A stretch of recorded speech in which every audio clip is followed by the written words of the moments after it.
As Nigeria joins the rest of the world to commemorate this year's Contraception Day, Nigerians have been urged to give priority to sexual education among young people. This was the focal point of discussion at a media roundtable conversation of the Pathfinder International in Abuja.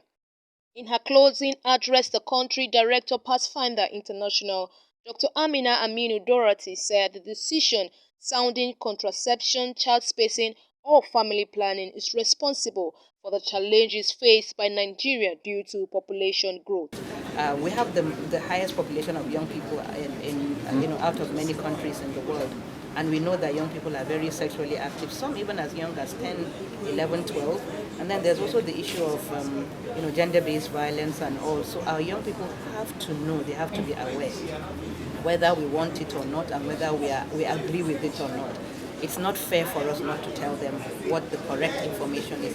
If they want to prevent, pregnancy, for instance, as whatever their age, we need to inform them of what methods they need to use to prevent pregnancy. Keeping quiet doesn't stop them from having sex. That is the truth. That is the reality.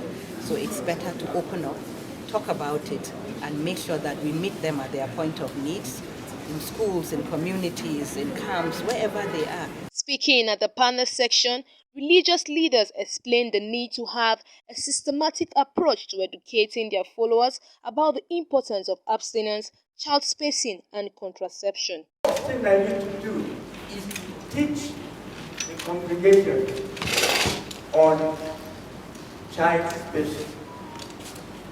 It is my responsibility to preach and teach my neighbors on child spacing. I will use the platform of the church. In the church setting, we have different fellowship groups. We have men, we have women. In their meetings, such topics can be raised. And professionals are invited to such a meeting so that they will take advantage of the meeting and teach them what they need to know. Because no knowledge lost. I may not have all the knowledge I think I know about it, but if I invite a professional to the field, from the field to my church, to be able to lecture my people very well, and they will ask questions and get good answers. Then we can take advantage of the congregation we have, the platform God has given to us, to really pass the message. In his word, Aliyu Abdurrahman Bello said the younger generation needs to have access to reproductive health services either in their schools or at various designated centers. If you don't have information, if they don't have information, where do they go to? Now, we need to understand that information is key.